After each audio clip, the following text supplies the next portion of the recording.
Hello, everyone. We are live on Facebook, and I am Janice Amiro, and I am the founder of Janice Inspiring Change Holistic Nutrition. I'm on a mission to eradicate sugar addiction. I help women lose weight, look amazing, and live well by breaking up with sugar. In December 2021, I started thinking about the past year and the changes we've gone through and the stress that's been added to our lives. And I wondered how I could further support my audience, how I could help them achieve good health, how I could help them strengthen their immune system, strengthen their mental health, and their resolve to get through these challenging times. And then it came to me, what a better way to do this than to introduce my audience to holistic practitioners who provide various modalities for wellness and healing. And from this, Inspiring Change 2021 was born. Today, my guest is Michelle Hurlburt. Hi, Michelle. Hi. Thanks for having me here. Thank you so much for joining me. And Michelle and I never really, we didn't know each other. I reached out to her because I saw she was connected to a few people on LinkedIn, and I knew she was from Yarmouth. So we're both from the Yarmouth area. And so I reached out to her thinking that we might be able to work together on a project that is coming soon. Stay tuned for that. But I also wanted to, because of Michelle's work, I also wanted to ask her to come on and speak to my audience about what she does, which is such an important work that Michelle does. So I'll just read a little bit of her bio, and then we can get started. So Michelle is the founder and CEO of and life and leadership coach at 3D Life Inc., a personal and professional growth and well-being company for educators. Her vision is to witness a time where all schools are filled with educators who feel present, valued, effective, inspired, and fulfilled so that they can have the work and home life they deserve while positively impacting their students' development and success. I'm so interested in this and talking more about this. Through coaching, speaking, and writing, Michelle helps educators prioritize their well-being, create a clear, confident, and committed picture of what they want and how they want to show up in their life, and take true to them action toward life-work integration. Michelle is an educator with 18 plus years of experience. She's an expert in social and emotional learning, SEL, and a serial entrepreneur. She has been a personal and professional coach for the last 5 years. So again, welcome, Michelle. Thanks so much for joining me today. Thanks, Janice. It's great to be here. I look forward to this conversation. It's an important one, and I'm honored to be in front of your audience today. So thank you. Thank you. So you were an educator. Well, I shouldn't say that. You still are, but you had a different job a little while ago. So can you tell us, now you're you're running this company, 3D Life. And so how did the transition happen for you? So it's kind of a long story, but I'll try to keep it to. Well, we have 30 minutes. Yes. Well, I will try to keep it condensed. So I have been an educator for a long time now. I graduated in 1996 from the Nova Scotia Teachers College, but what decided that I didn't want to just, and I say just very not offensively, but I didn't want to move home right away. So I ended up traveling and working overseas in Asia for 8 years, and moved back to Canada in 2004. And so when I got back into the education system here, I actually wasn't sure that I wanted to get into the public school education system when I moved back from Asia. I had been working in private schools and had opened a restaurant business while I was over there as well. And I wasn't entirely sure I wanted to be in the public school system right off the bat. So I opened a cafe, and because that's what you do, right?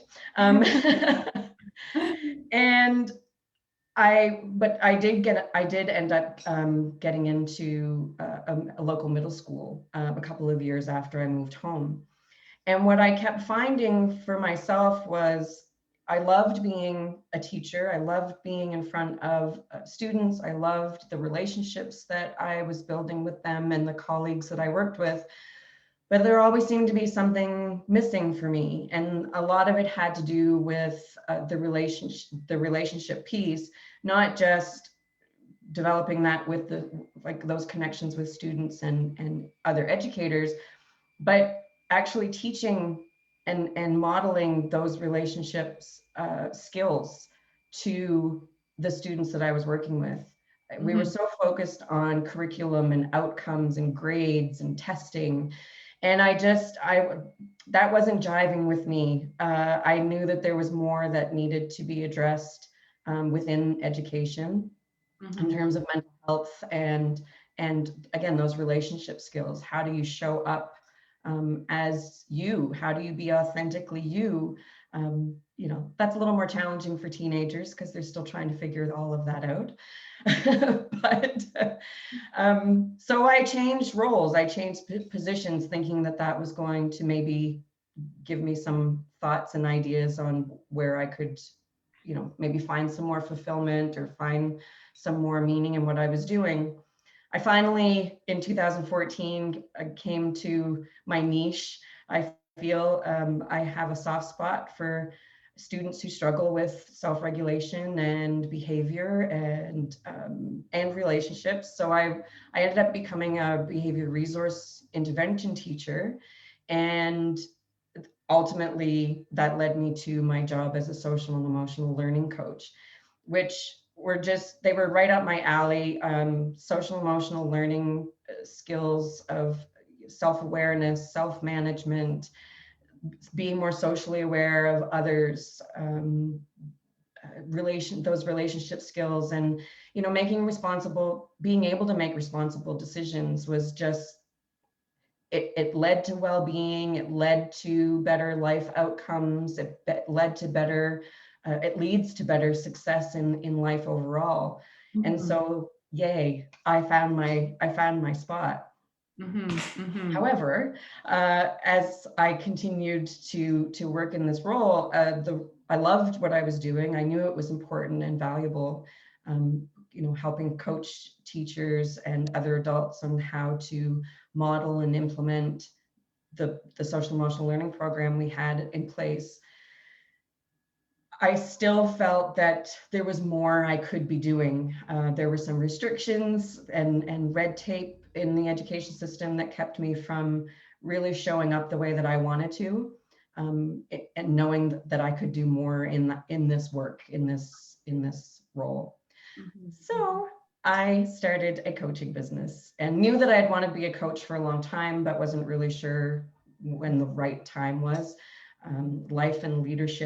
Life coaching and leadership coaching is really definitely my big focus, my big foci, I guess you would say, plural. But helping people learn how to connect with themselves again and understand who they are so that they can model and show up at their work and in life overall was how 3D life came to be.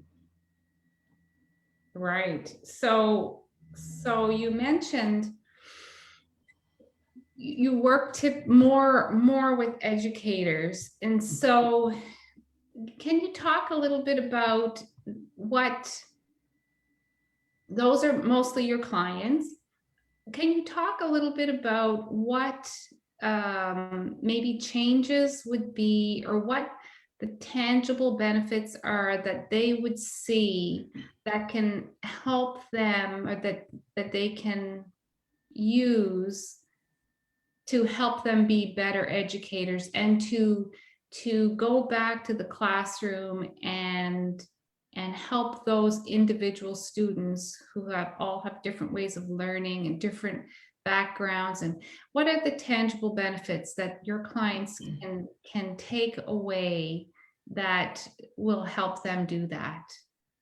Right.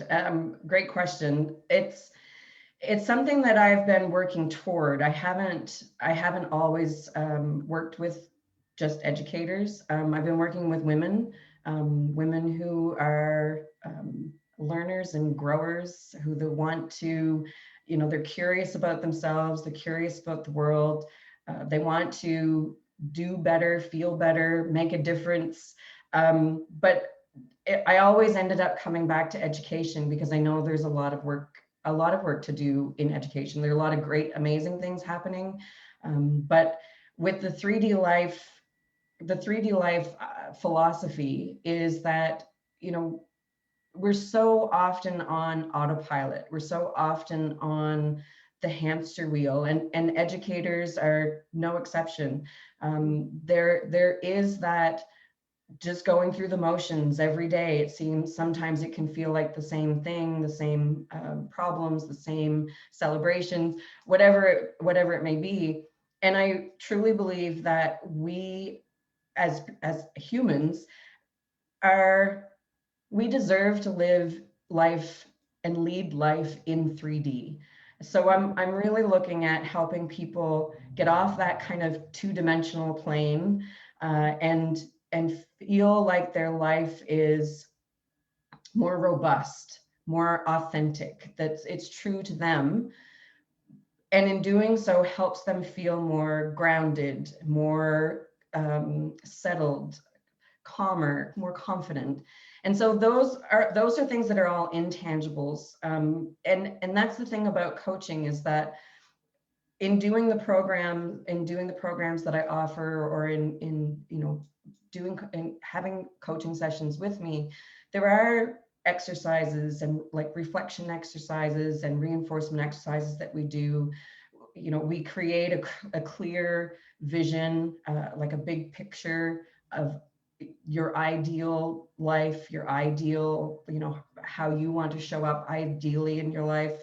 We create an action plan for, what are the things that you have going on already, what are your strengths, what are your skills, but then what else do you need to learn? Where else do you feel you need to grow? And so we create an action plan that is really aligned, that's true to you, in your values, what's truly important to you. And it's also, with coaching, it's also, you get an accountability partner and a cheerleader, and somebody who is in your corner, and who listens to you fully, deeply, completely, but can bring a new perspective by asking powerful questions. And so it just, there's so much awareness of yourself that comes from coaching, and in the programs that I offer. That's really the key, is let's get you really clear and confident and committed to who you are, so that you can show up in front of your colleagues and with your family and with your students, just wholeheartedly you. Right. Yeah. It's we had a brief talk before we went on live, and one thing that I see, a lot of us, we grow up with the expectations that our parents put on us or society puts on us, and then we take those on, and we think, okay, I have to do this. For women, a lot of it is, I have to get married. Even still today, that's one of the things, and in some cultures it's definitely the thing, but beyond that, it's get married, get a job, have kids, and the model that you got a job and you had it for life, that's still for a lot of people, although nowadays it's a bit different. We have several jobs throughout our work careers, but what I think I think what you do is allows for someone who doesn't want to go through, because we grow up in this like this cookie cutter kind of life or vision, and you said autopilot, you know, we go on autopilot, we get an education, we're in school ourselves, and then we maybe take some more training and get an education, get a job, and fall into these maybe what you might call the 2D life, where it's like, got it, got it, got it, got it. I'm good. But most of us are not good there. And there's that humdrum, ho hum kind of, you know, single plane kind of living. And it's like, is this all there is? So what and it's more because of the internet and because of people like you who offer these services. It's like, you can, you know, first we have to find out, you have to find out who you really are. And a lot of us don't have a clue who we really are. We have been molded and shaped into who we think we should be for other people. And then when we have this inkling that we can maybe do different, be different, act different, see different, then the world is our oyster. And that to me seems as though that is something that you are allowing people to explore through your very powerful questions, so that they, and for educators especially, or for parents, or for even someone who's a boss, I think that if they can go through this process of self-exploration with a coach like you and someone to keep them accountable, they will be better parents, educators, bosses, leaders, whatever. And this is why I think it's so fascinating that there are people like you who have the skills to pull out the true authentic person. Because I think maybe you can expand on this. We often don't know, we have no clue who we really are. Yeah, well, and the thing is that it's not necessarily our fault that we don't know who we are, because we haven't been taught, we haven't been shown what it means to, you know, go on that self-awareness journey, or, you know, even think to ask ourselves, what do I really want? What do I really need? Because we are told so often that selfish, that we're supposed to think of everybody else, which is commendable. But if all you're doing, and education is a great example of this, there's a lot of sacrifice in education. There's a lot of time, there's a lot of energy, there's a lot of effort, even beyond the work day. You know, educators are heart-driven and heart-centered. They want the best for their students. They want to show up the best that they can. But when you're giving of yourself all of the time, then you're emptying that well. And if you're not refilling it for you, then it's much harder to keep showing up in that way that you need to or want to, excuse me, and have those coping skills, or manage the emotions, or find the energy or motivation to keep going.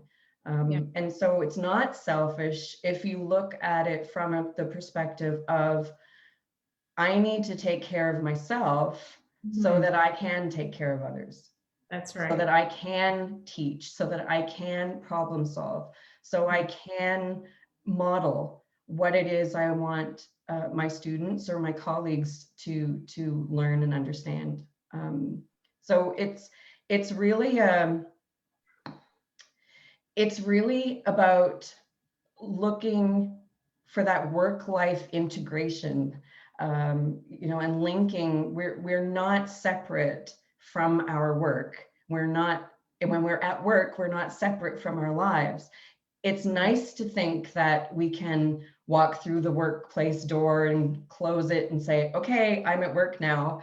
But if you've had a particularly bad morning, or there are things going on outside, if somebody's sick in your family, or there are things going on in your relationship that aren't working, going to work, you're still going to bring that with you, whether you're aware of it or not.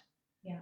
And so, and if vice versa, when you leave work and go home, you're going to bring whatever the day had in store for you, you're going to bring that home with you. And so learning and or enhancing the self-awareness skills that you have increases the likelihood that you're better able to manage those emotions, better able to problem solve, or at least let go of some things that are not within your control, and be able to show up at home rather than trying to be two different people. Because that's something that I felt as an educator for many years, was that I was one person at work because I felt I had to be, and then I was a different Michelle at home because I was really me. And so it's really about bringing that work-life integration and realizing that your personal and your professional development, it's all part and parcel. Yeah, it's all one and the same. Yeah. Do you find, has it happened with your clients that once they start having a conversation, or once your relationship with them develops, they express the fact that they really hate their job, or that they, really are looking for doing something different? Do you find people change their professions once they start going through this type of work? Sometimes, excuse me, sometimes they come and that's an idea in their mind that maybe that's a possibility. As we start working through the program, excuse me, sometimes they rediscover the meaning behind why they got into education in the first place.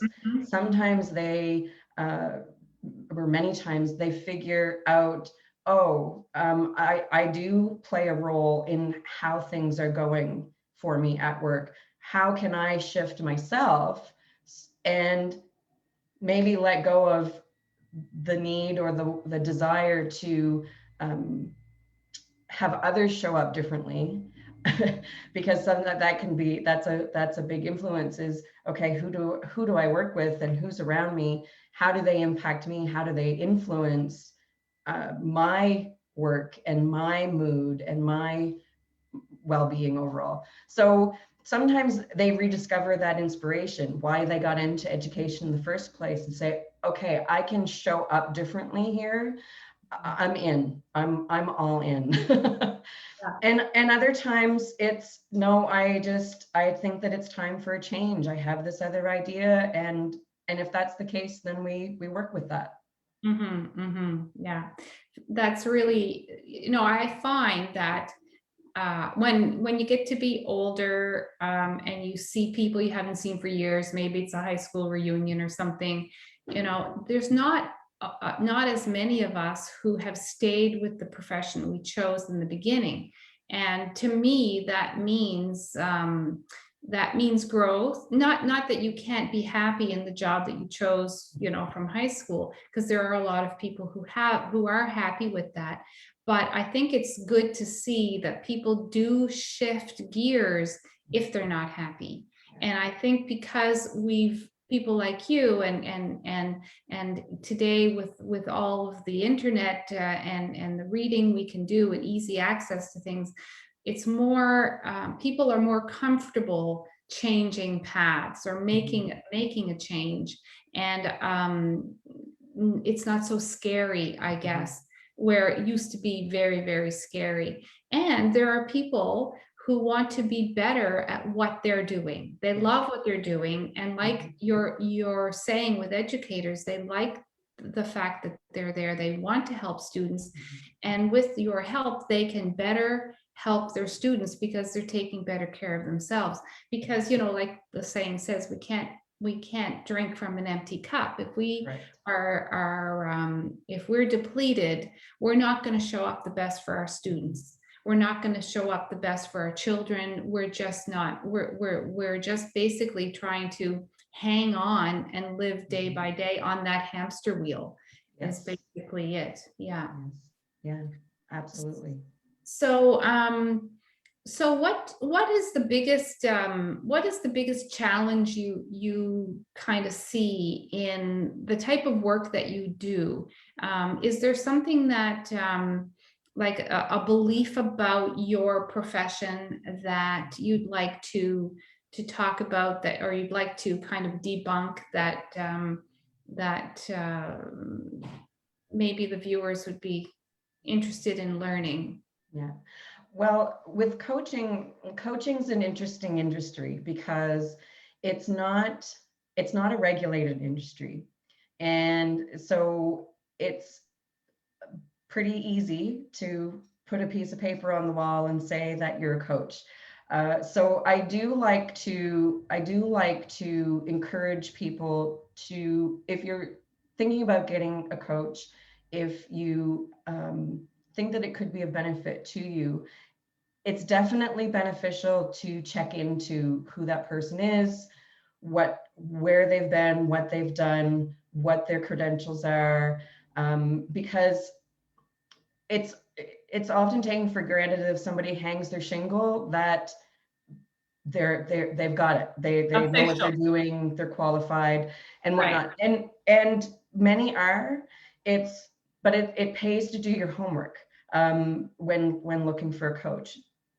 Another thing with coaching is that it's not therapy and it's not consulting. So the difference between coaching, therapy, and consulting is coaching takes you from where you're at right now and moves you toward where you want to be.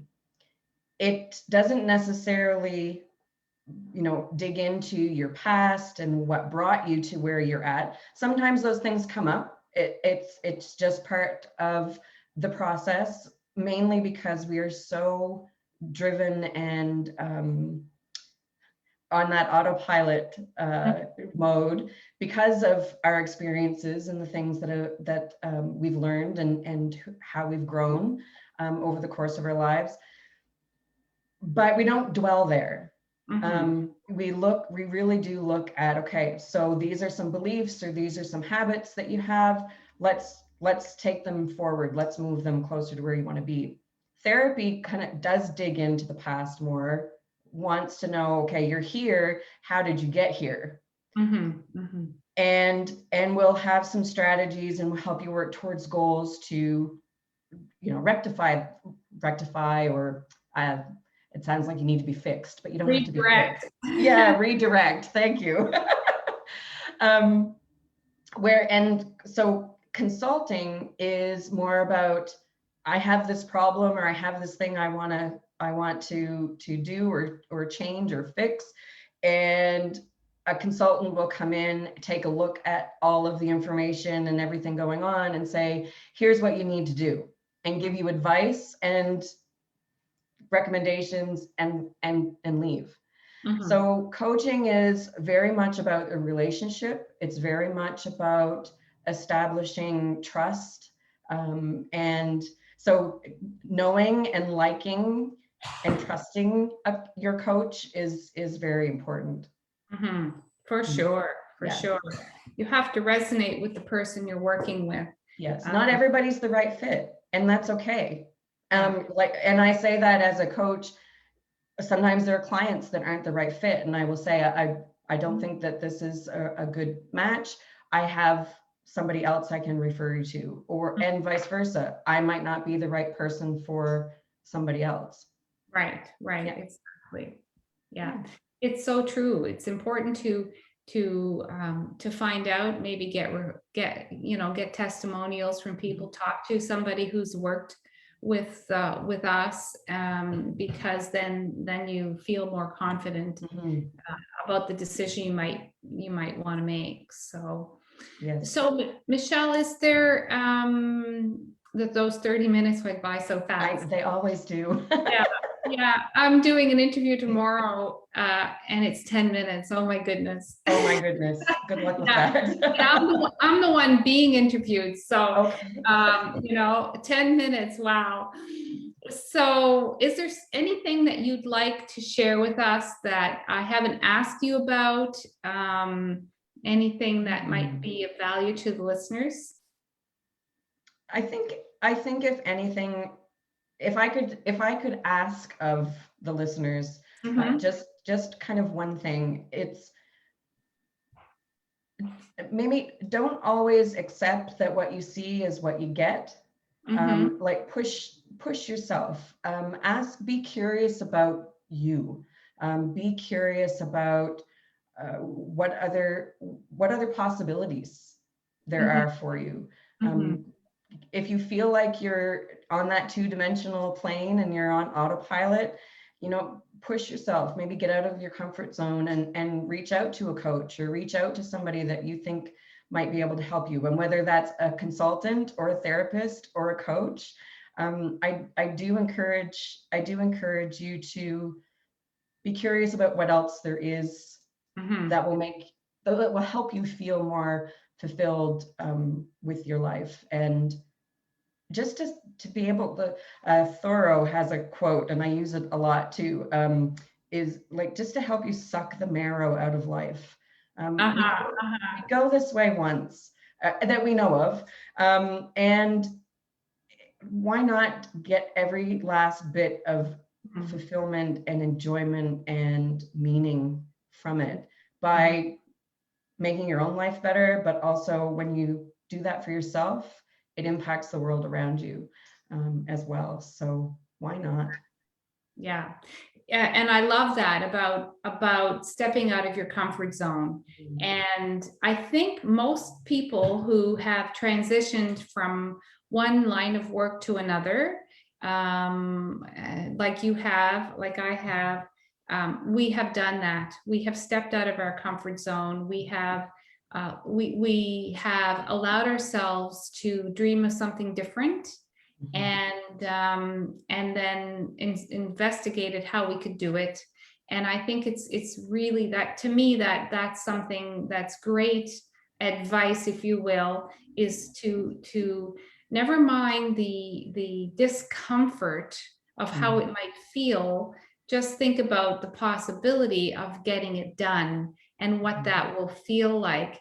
I remember when I was studying, and I was really struggling when I took this course, and I couldn't get myself going. And my friend said, when I did my master's, I was going through the same thing. And one of her friends said to her, um, well, you have two options. You can not do it and the 2 years will pass, or you can do it at the end of the 2 years, you'll have this accomplishment. And Yeah. so I had to step out of my comfort zone, put myself into, get into gear and do it. So it's a great, like they say, a comfort zone is a great place to be, but nothing grows there. And Yeah. so living the 2D life or the 3D life, which one do you want? Yeah, Yeah. exactly. I don't know how much time we have left, but Yeah, there's 2 minutes, sure. okay, there's a neat little exercise that I do with my clients, and especially when they're worried about or they're fearful of what the outcome might be if they were to step out of their comfort zone or try something different. And that doesn't have to be as big as leaving your career. Like, it can be as small as having a difficult conversation. But I ask them to think about, what's the best possible outcome? Mm-hmm. What's the best possible thing you can think of that would happen if you do this? Okay, what's the next level down from that? Mm-hmm. So there's your best. What could be the next level down? And Mm-hmm. then, so that happens or that doesn't happen, what could be the next level to Mm-hmm. that? And we go down a few levels and just get to, what's the absolute worst thing that could happen? Mm-hmm. So we go from best to worst, and it gives them an idea of what they, it gives them perspective Mm-hmm. on, okay, so that's the best, this is the worst. Can I manage the worst? Because that's the thing. We can learn to manage discomfort Yeah, through the skills that we have, but can we manage the regret of not trying? right. Yeah, I love it. Yeah, yeah. So there you have it. Get a piece of paper out and and take Michelle's advice and say what's the best, and then maybe that'll prompt you to make a change. Yeah, yeah. Thank you so much, Michelle. Before we sign off, I just want to ask you to share how people can get in touch with you if they would like to have a chat, learn more about what you do, and learn more about your program and working with you. Sure. Probably the easiest place to go is to my website, michellehurlburt.com. And there you can book a call with me there. You can contact me, ask me questions through email. My social media links are there as well. So that's probably the shortest and sweetest way to reach out. Perfect, perfect. Well, thank you so much for joining me today and sharing your knowledge and expertise and giving us something to think about for sure. Once again, my name is Janice Amaro. I'm the founder of Janice Inspiring Change Holistic Nutrition. I'm on a mission to eradicate sugar addiction. I help women lose weight, look amazing, and live well by breaking up with sugar. And I can be reached at janiceinspiringchange.com. So this is our interview for today. I'll see you next Thursday with another exciting guest, and I'll sign off and say bye for now. Have a great day, everyone. Thank you. Bye-bye. Thank you. Bye.